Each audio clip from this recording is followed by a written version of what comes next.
Hola, buenas tardes chicos. Bueno, me encuentro ante la grata sorpresa de que son un grupo al que ya tuve oportunidad de darles clase en otra materia, fue Psicología de la Infancia. En este cuatrimestre afortunadamente por fin nos volvimos a reencontrar. Va a ser en una materia muy bonita, bastante humana, que se llama Desarrollo Humano, en la cual vamos a poder estar trabajando en conjunto. Es una materia muy bella porque es una materia que nos permite ser más dinámicos y lúdicos a la hora de la enseñanza. Entonces, pues espero que podamos trabajar bastante bien. Ya me conocen, me presento para los que no o los que no me recuerden. Mi nombre es Daniel Alejandro Ibarra Calzado, Calzado con Z y con O, por favor. Soy psicólogo clínico, egresado de la Universidad de La Salle, terapeuta cognitivo-conductual, maestrante en tanatología por el Instituto Mexicano de Psico-Oncología y tengo la fortuna de ser catedrático en los tres planteles de IMPO, en las licenciaturas de Trabajo Social, Psicopedagogía y Psicología, ¿de acuerdo? Y en ULSA, La Salle, tengo la fortuna de también ser catedrático, ¿de acuerdo?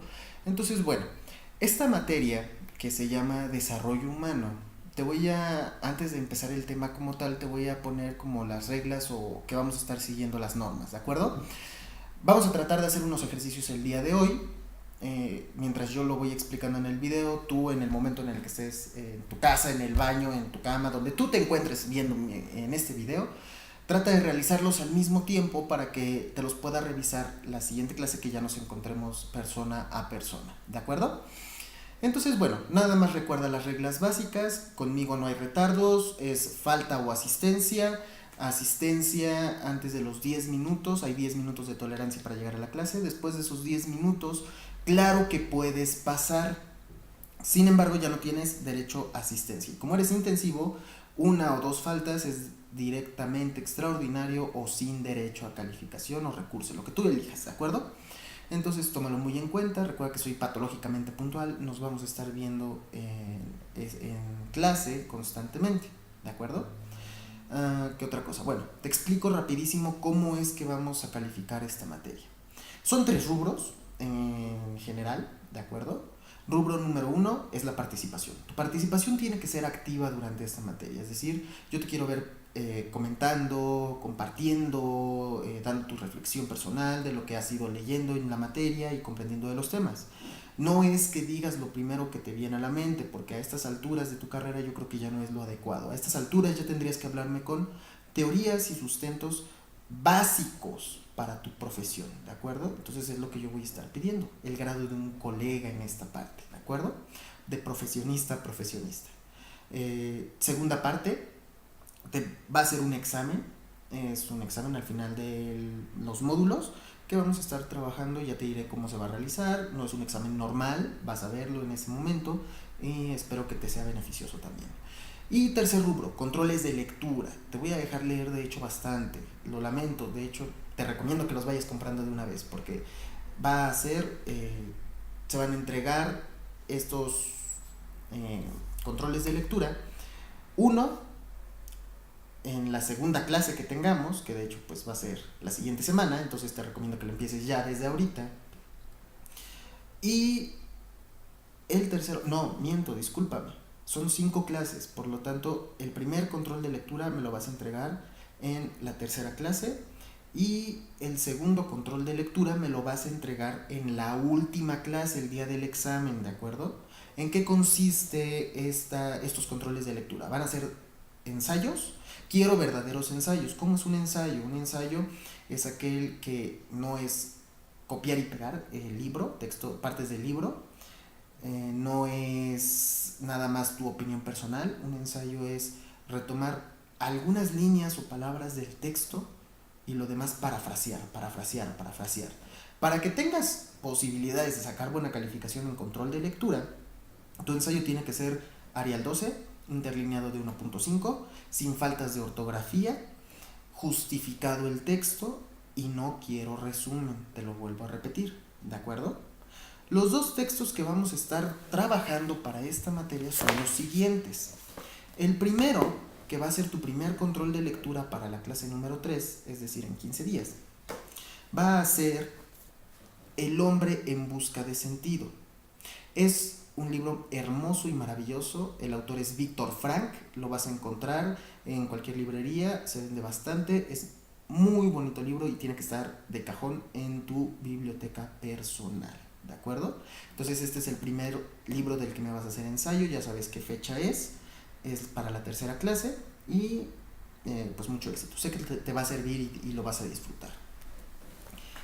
El segundo libro, que es el ensayo número 2 que me vas a entregar el día del examen, es El corazón del hombre, de Erich Fromm.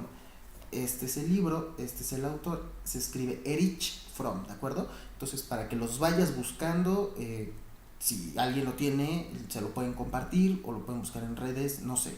Ustedes se pondrán de acuerdo, pero son los dos libros que tienes que tener de cajón para que podamos trabajar en esta materia. Son tus controles de lectura. Tiene que tener tu ensayo una extensión de 2 cuartillas. No quiero 3, no quiero 4, no quiero 1.5 y la portada no cuenta, ¿de acuerdo? Son 2 cuartillas con las especificaciones que te acabo de dar. Si me entregas más de 2 cuartillas, baja calificación porque no te estás apegando a los criterios que te estoy pidiendo.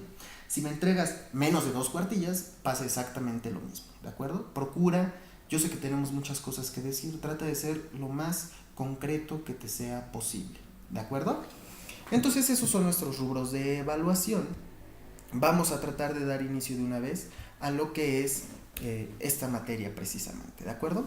Entonces nuestro primer tema para trabajar en desarrollo humano se llama Educación para la Vida y el Desarrollo Humano. Tú sabes que normalmente yo soy muy activo, pido participaciones, comentarios, retroalimentaciones. Aquí te voy a pedir que hagas tus apuntes de lo más importante de este video y tus dudas también para que la siguiente clase empecemos con tus dudas y empiece yo a preguntar de lo que te estoy explicando en este video, ¿de acuerdo? Muy bien, entonces vamos a empezar. De entrada, para poder hablar de educación para la vida y desarrollo humano, quiero que observes la siguiente fórmula, ¿de acuerdo?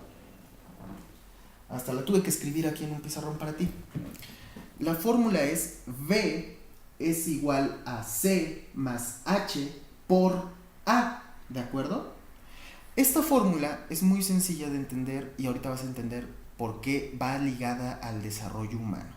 La letra V significa valor, la letra C significa conocimiento, la letra H es la habilidad y la experiencia y la letra A significa actitud o manera de ser. Por lo que tenemos que el valor humano es igual al conocimiento más tu habilidad y experiencia.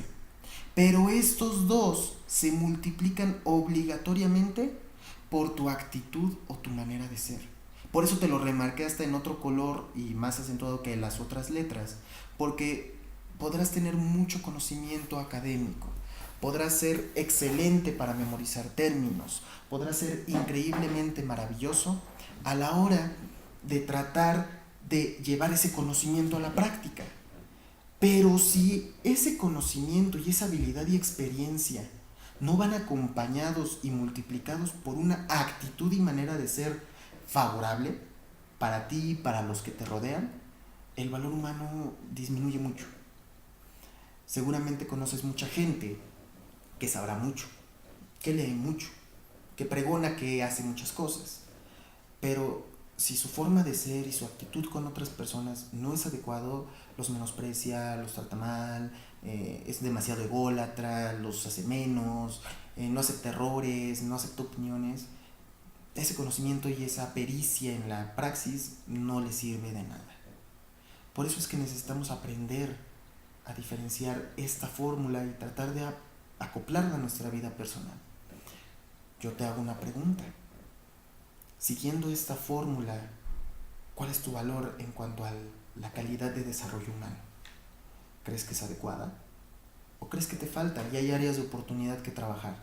Si es la segunda, es momento de que te pongas las pilas y te pongas a hacer cosas para implementarlo, potencializarlo y mejorar en todo lo que puedas estas áreas. Porque conocer sin calidad humana no te va a llevar a gran cosa, ¿de acuerdo? Quiero iniciar entonces, después de esta fórmula, con una frase de Ana Teresa López de Hierro. Esta frase dice lo siguiente: la educación en valores debe ser el punto de partida de toda propuesta educativa y la educación en virtudes el punto de llegada. Son dos concepciones, una frase maravillosa que implica dos conceptos diferentes: la situación de un valor y la situación de la virtud. Recuerda que desde la filosofía griega teníamos esta ideología de que hay que buscar la virtud, lo bueno, lo esencialmente adecuado. Ética venía de una situación de costumbre, la costumbre de tomar la mejor elección, ¿de acuerdo? Y entonces, en una sociedad actual donde la cuestión pedagógica, de enseñanza, de nutrir al otro, va focalizado a memorizar, desafortunadamente se está dejando de lado algo bien importante: el valor humano. Por lo tanto, vamos a partir entonces con la definición adecuada de qué es un valor. Los valores son características y son normas de convivencia del ser humano. Es decir, un valor nos permite convivir con otros, ¿de acuerdo? De una manera más adecuada, considerados como cualidades positivas y válidas en una época determinada. Se suelen considerar innatos a la naturaleza humana, ¿de acuerdo? Quiero que hagas el siguiente ejercicio mientras sigas viendo este video y te voy a dar un lapso considerable, o si quieres ponle pausa al video en lo que lo empiezas a hacer. Quiero que en tu libreta, en este momento, me escribas 3 valores que te inculcaron en tu casa, los 3 valores que consideres más importantes en tu formación, ¿de acuerdo?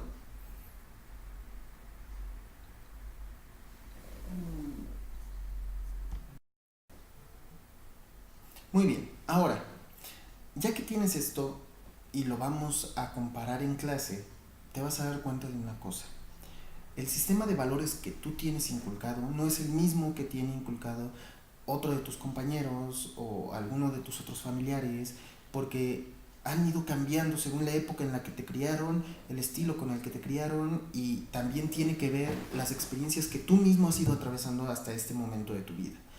Según Nietzsche, Friedrich Nietzsche, el filósofo alemán, él definía a los valores como el fundamento de la comprensión del mundo y de la vida. Él decía que para que podamos comprender e interactuar de manera adecuada con la vida, con lo que nos rodea, con lo que convivimos todo el tiempo, necesitamos un sistema de valores que tiene que estar sustentándonos.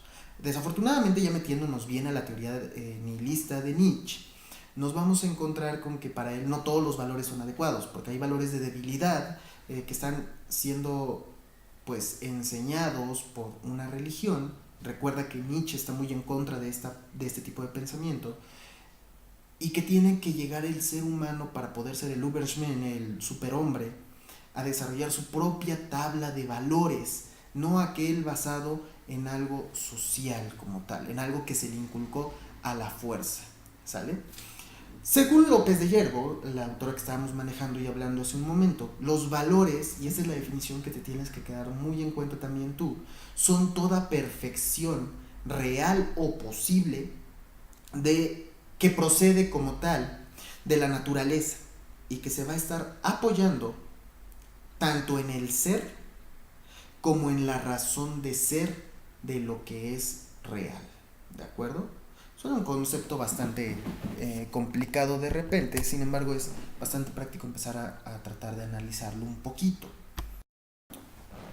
Ok, eso en cuanto al tema de los valores. Ahora, retomando lo que significa la parte de virtud. Virtud venía desde la cuestión griega de formarte buenos hábitos que ibas a empezar a integrar de manera estable a tu personalidad y que se podían dividir en 2 factores. En las virtudes intelectuales, que son la sabiduría, el entendimiento, la ciencia, el arte y la prudencia.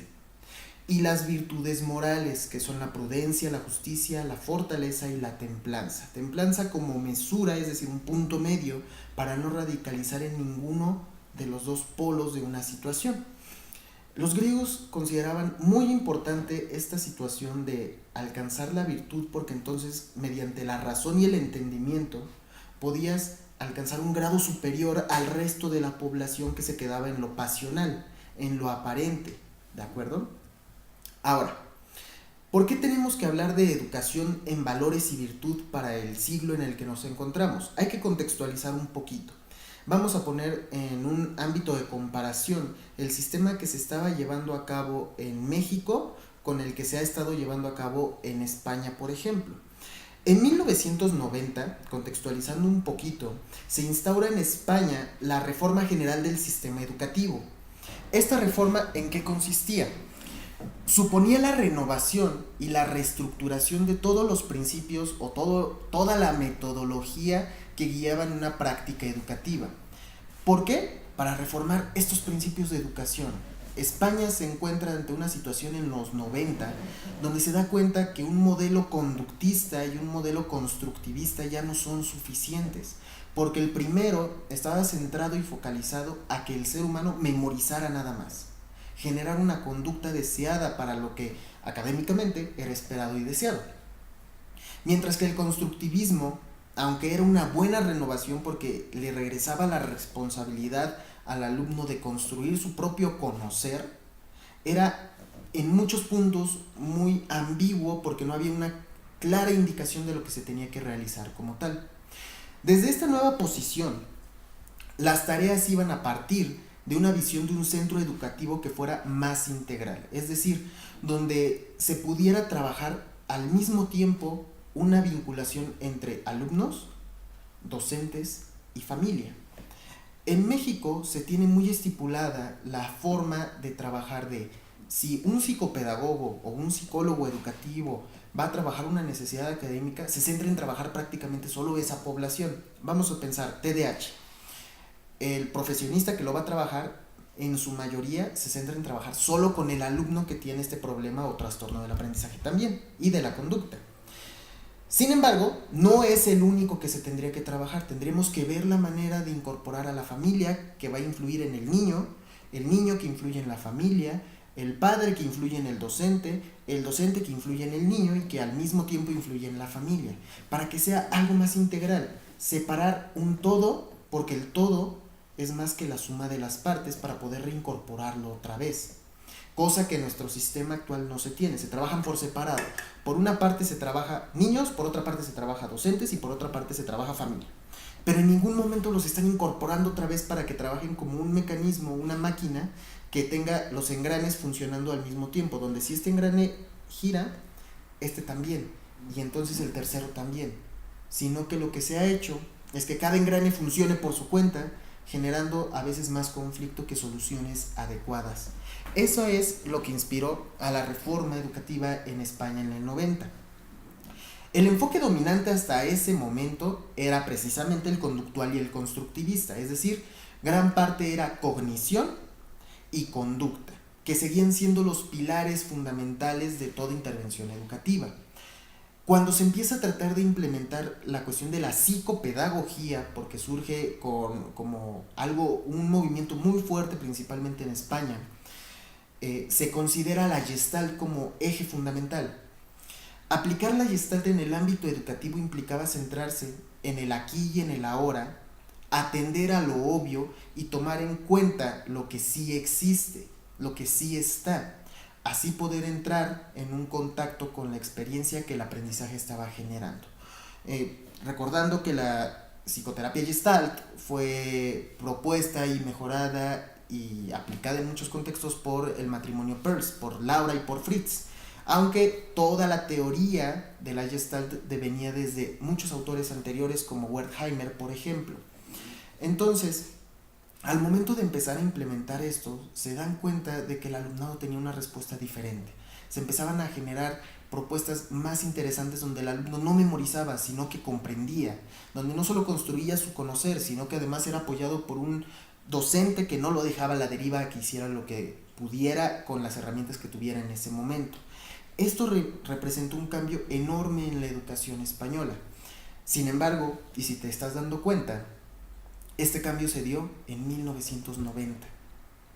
En México, Nuestro sistema educativo va rezagado por muchísimos años. Estamos hablando de que es 2017 y nosotros actualmente seguimos ocupando un sistema bastante conductista y en algunos pocos casos constructivista, siendo que son dos enfoques ya desactualizados en el país en el que estamos hablando. ¿Conductista en qué aspecto? Quiero que te pongas a pensar simplemente en lo que empezó este video, tus criterios de evaluación. Yo como tu docente te estoy tratando de calificar desde una manera conductista, porque te estoy poniendo una calificación que solo puedes alcanzar si cubres ciertos requerimientos conductuales con ciertas evaluaciones y apegándote a una rúbrica estricta. Eso es un modelo conductista, donde se te está pidiendo también que tienes que llegar puntual, tienes que estar antes de 10 minutos porque si no, no se te va a dejar pasar y no vas a tener asistencia y la consecuencia va a ser que te vas a ir a un extraordinario, que no vas a tener derecho a calificación, que tienes que recursar la materia. Eso es un modelo conductista, ¿de acuerdo? Entonces, de los 90 a 2017, ¿cuántos años han pasado? Como para que México siga todavía implementando esos modelos y como para que la psicopedagogía apenas esté entrando en el país, siendo una profesión y una carrera que está siendo muy fuertemente agredida por otras profesiones, que la consideran una amenaza, aunque es un buen conjunto de dos carreras ya existentes que pueden dar solución a problemas que las otras dos profesiones no pueden abarcar en su totalidad. Fritz Perls tenía una frase muy adecuada al momento de hablar de Gestalt y que se puede traspolar a la educación. La angustia es la brecha entre el ahora y el después.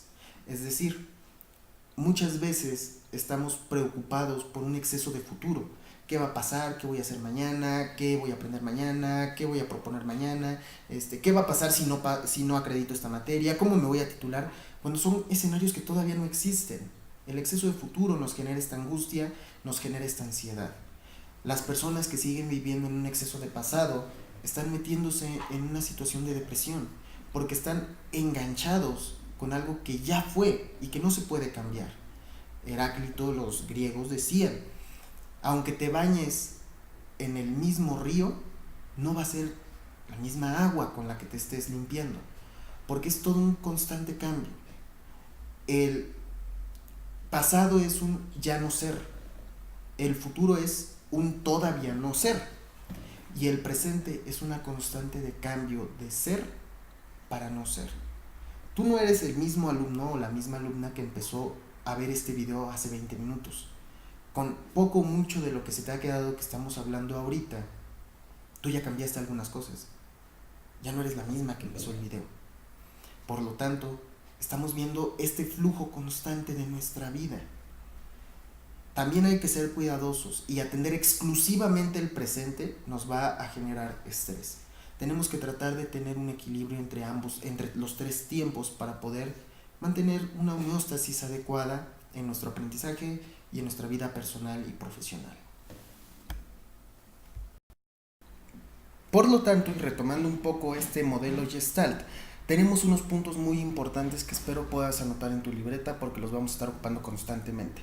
De entrada, tenemos que aprender a centrarnos en el aquí y en el ahora, lo que te explicaba hace un momento de las brechas entre los tiempos diferentes. Hay que atender a lo obvio, las necesidades del alumno en ese momento, ¿de acuerdo? No solo hay que centrarnos en que aprenda y memorice lo que creemos que les va a hacer falta, sino también en prestarle atención a lo que el alumno nos está externalizando como una de sus necesidades primordiales en ese momento. Hay que entrar en contacto con la experiencia, es decir, no replicar, no reproducir, no solo repetir como si fuéramos guacamayas o pericos un conocimiento, sino buscar que realmente se pueda comprender y vivenciar ese aprendizaje. Hay que considerar a la emoción dentro de un proceso de enseñanza-aprendizaje, además de la cognición y de la conducta como parte de esta experiencia. Es decir, sí vamos a buscar que las personas puedan tener conductas que sean prosociales, en beneficio de una conducta social y de una interacción adecuada con los demás. Pero la emoción radica un papel fundamental a la hora de enseñarle algo a alguien. Si nosotros asociamos aprendizaje con emociones, en ese momento la persona va a aprender de mejor manera un conocer X que nosotros queremos transmitir. Por lo tanto, hacer de una manera emociones partícipe de la educación. Hay que atender el proceso y por qué ocurre lo que ocurre. Si durante un ejercicio una persona llora, se enoja, está feliz, es por una razón, no solo es porque sí, no es porque se le ocurrió en ese momento ponerse de esa forma. Hay que entender que todo tiene un origen y una razón de ser y hay que trabajar con eso. Psicopedagogía retoma estos elementos de la psicología de la emoción para incorporarlos en un proceso más benéfico de una educación y una enseñanza. Hay que entender que también tenemos que tomar muy en cuenta el cómo se aprende y no solo al qué pasa y al qué se aprende. No me sirve a mí de nada, compañeros y alumnos míos, que ustedes memoricen mis diapositivas o que ustedes memoricen mis palabras en este video. Lo que yo quiero es que realmente encontremos un método para que ustedes puedan aprender de una manera más eficiente, que sea útil en la vida. El aprendizaje que no se lleva a la vida no es aprendizaje, no funciona y no sirve. ¿De acuerdo? Supone entender que el apoyo y el asesoramiento psicopedagógico no se dirige a cada uno de los integrantes de la comunidad por separado, sino a todos por igual en un mismo contexto. Las intervenciones, por lo tanto, han de partir y focalizarse en las relaciones que se establecen entre ellos. Una mala relación entre un docente con un grupo va a influir espantosamente en que el grupo realmente tenga resistencia a aprender eso. Podrá ser la mejor materia, podrá ser el mejor tema, el más interesante o el más aburrido, pero si el docente realmente entiende que lo hace con pasión, que domina el tema y que está buscando métodos para que sus alumnos realmente lo incorporen a sus esquemas, entonces estamos logrando un buen objetivo realmente. Tomando en cuenta que no solo son los alumnos quienes necesitan aprender, los profesionistas, los profesionales en realidad, aprendemos mucho de esta interacción con el otro. Yo no soy el mismo docente que empezó dando clases hace 2 años. He crecido, me he desarrollado, he mejorado mis áreas de oportunidad, he potencializado las virtudes gracias a las retroalimentaciones y al contacto directo con mis alumnos, a escucharlos, a resolverles dudas, a motivarme a querer aprender más para poder ser más benéfico en un aula. Eso es un proceso muy importante a la hora de hacer psicopedagogía como tal. Dentro de la Gestalt como nuevo campo para la psicopedagogía, buscamos tumbar el rol del experto o del asesor. Es decir, antes esta concepción de un docente que tal vez ves en películas de antaño, en películas antiquísimas, donde estaba el docente con su toga y su birrete, dando clase, un docente muy viejo porque era una vaca sagrada, alguien que ya llevaba todos los años dando docencia, dando la misma clase, los mismos temas, ya no nos es útil. Porque entonces era poner una jerarquía inmediata entre yo sí sé, tú no sabes. Algo así como en la película de Matilda, cuando el papá le dice a Matilda, yo estoy bien, tú estás mal, yo soy listo, tú tonto, yo soy grande, tú pequeña. Eso es lo que buscamos tratar de quitar. Buscar una relación un poco más simétrica entre iguales, un encuentro de persona a persona, donde la enseñanza-aprendizaje va a ser dialéctica. Yo, como docente, no lo sé todo. Voy a retroalimentarme mucho de lo que ustedes, alumnos, me quieran compartir y me ayuden a aprovechar. Y ustedes, de igual manera, van a aportar toda su experiencia y conocimiento en lo que ustedes han aprendido, adquirido y vivenciado, para que entonces mi conocer con su conocer se conjunten y a partir de esa unión surja ahora sí un verdadero conocimiento provechoso para todos. Es precisamente que el alumno se confronte con su propia capacidad de autoapoyo, qué tanto el alumno es autodidacta, qué tanto el ser humano realmente está buscando implementar mejor y potencializar sus propias habilidades. Ya no depender de una supuesta magia que hacemos magos que no tenemos magia en realidad. No depender de esa sabiduría del mago que no es capaz de hacer magia. ¿De acuerdo? Toma como verdad que no hay verdad. Por lo tanto, duda de todos, incluyendo lo que los docentes te podamos compartir en ocasiones. Sé autodidacta, crece, busca por tu cuenta. Los problemas en el aula no solo se dan por los alumnos, se dan también por la relación que establece el docente con él. Y si recuerdas algunas de tus clases en alguno de tus niveles educativos que has tenido, primaria, secundaria, preparatoria o licenciatura, Tal vez hayas tenido un roce, un conflicto con un docente que impidió una buena relación académica para que fuera provechoso para todos. Si nos centramos en trabajar esas áreas de oportunidad, entonces el ser humano realmente va a poder empezar a aprender. Hay que permitirles a los alumnos ser lo que son y crecer a partir de ello. No limitarlos, no necesariamente el alumno que está callado y sentado viéndote es el alumno que está aprendiendo. Tienes que buscar aprovechar todos los canales sensoriales. Distinguir lo que esperan de sí mismos de lo que esperan otros de ellos también es muy importante. Hay que fomentar que acepten las consecuencias de sus actos. Si recuerdas lo que yo te platiqué durante la materia de psicología de la infancia, yo te dejé muy claro una cosa: responsabilidad es un término que no manejamos bien. Responsabilidad no es hacer lo que tienes que hacer. Responsabilidad es esta habilidad de responder por tus acciones, por lo que piensas y por lo que sientes. Si el alumno aprende esto, su vida personal va a ser mucho más funcional, porque entonces cuando haga algo bien, sabrá tomar el mérito por ello. Cuando haga algo mal, sabrá responsabilizarse y decir: me equivoqué, pero lo puedo corregir, lo puedo enmendar o lo puedo mejorar. Eso es lo que buscamos, que se hagan cargo de su vida y no solo que memoricen conceptos. Ese es el verdadero eje central de una labor educativa. Hay que tener apertura a hacer de todo. Si eres una estructura, una persona que no está dispuesta a hacer el ridículo de vez en cuando, a reírse de sí mismo, a congeniar con el alumnado, a meter una broma repentina dentro de una clase, a meter dinámicas y técnicas, estás en carreras equivocadas. Ni la psicología ni la psicopedagogía deberían de ser lo tuyo. Tenemos que tener esta facilidad de introspección y de reírnos de nosotros mismos. En alguna ocasión, durante algunas clases que daba antes, cuando era docente de inglés, tuve la fortuna de tener un equipo maravilloso de trabajo, un equipo que no tenía dudas al momento de disfrazarse para dar una clase, ponerse pelucas, pintarse de mimo y enseñar señas para que sea más fácil la comprensión en otro idioma. Tenemos que aprender a romper estas barreras de roles de expertos nada más, para que entonces todos podamos trabajar ahora sí en conjunto y a la par. Desde la Gestalt, aprender es descubrir que algo es posible, que implica una vivencia, una experiencia, implica considerar al alumno como un organismo lleno que ha de aprender a descubrir qué ya tiene dentro de sí mismo y cómo puede seguir enriqueciéndolo. No se trata de ver a los alumnos y a las personas como vasos vacíos o vasos medio llenos que tenemos que llenar nosotros con datos, fechas, números, instrucciones. No va por ahí el asunto. Ya no, en una situación y psicopedagogía contemporánea, eso ya no es benéfico y no nos va a llevar a ningún fruto real de aprendizaje.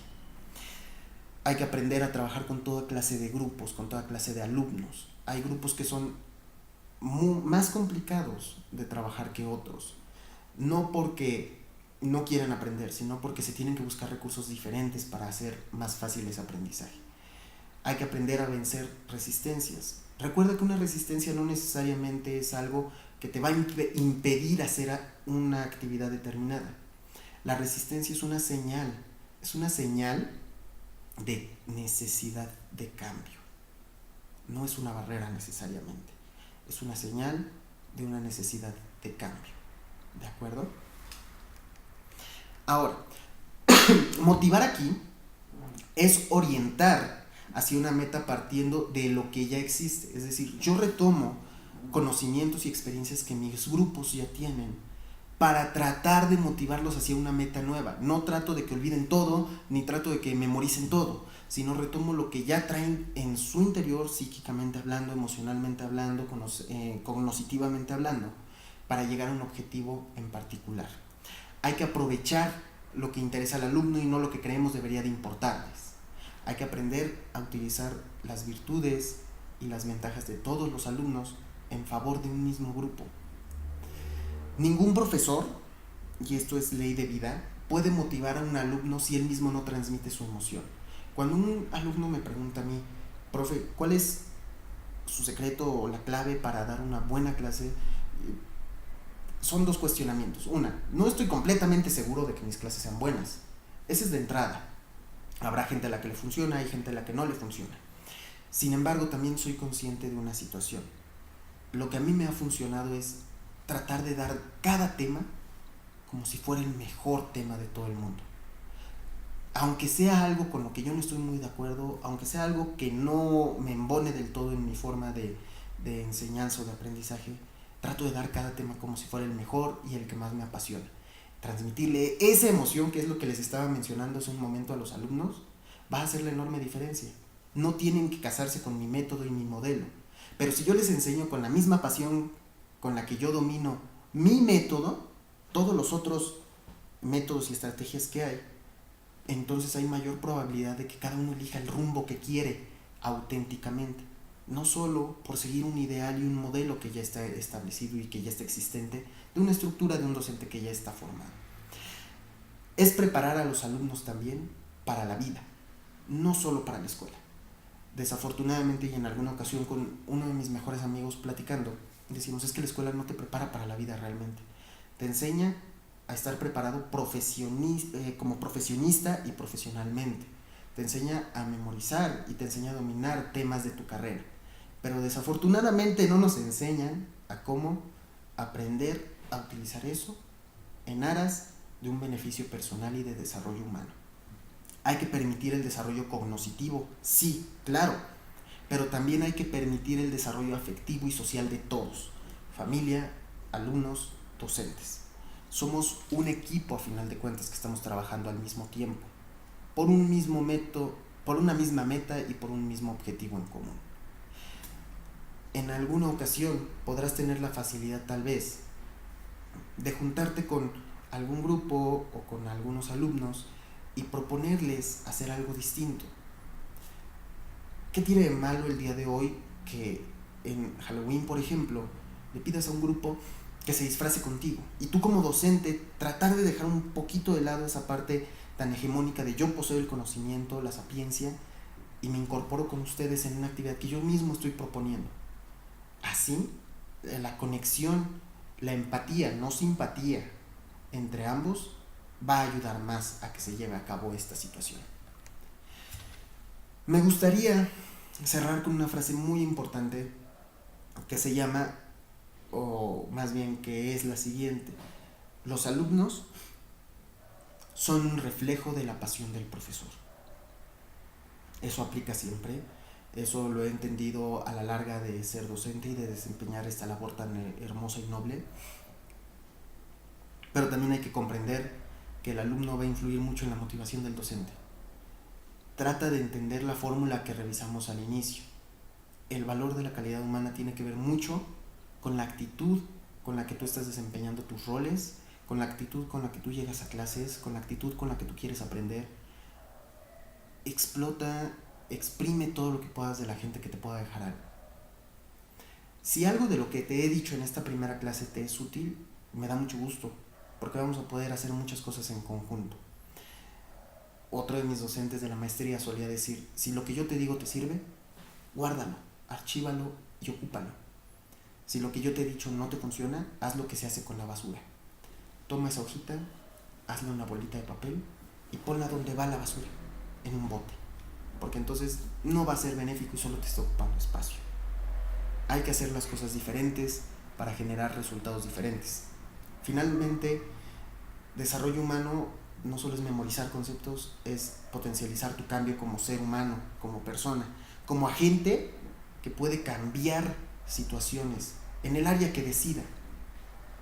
Si no te gusta tu vida, es momento de tomar mejores decisiones. Así de sencillo y de complejo al mismo tiempo. Bueno, pues eso es todo por esta primera sesión. Espero que realmente te sea útil. Tomaste notas, eso espero. Lo vamos a retomar en la siguiente clase, ya que va a ser presenciales allá. Voy a partir haciéndote preguntas de algunas de las cosas que estuvimos platicando en esta sesión. Empieza a conseguir tus 2 libros. Recuerda, el primer libro que vas a entregar ensayo en tu tercera clase es El hombre en busca de sentido, de Víctor Frank. Ensayo con letra Arial 12, interlineado 1.5, justificado, 2 cuartillas, no quiero más de 2 cuartillas, no quiero menos de 2 cuartillas, y la carátula no cuenta como una. Sí, ya los conozco. El último libro es El corazón del hombre, Eric Fromm. También la misma rúbrica para el ensayo, y por favor, un ensayo es tomo algunos elementos del texto como cita y lo demás es paráfrasis mía y personal, ¿de acuerdo? Hilándolo con algunos de los temas que hemos estado revisando. Muy bien, pues es un gusto y un honor reencontrarnos en este cuatrimestre. Nos vemos el siguiente sábado. Cuídense mucho.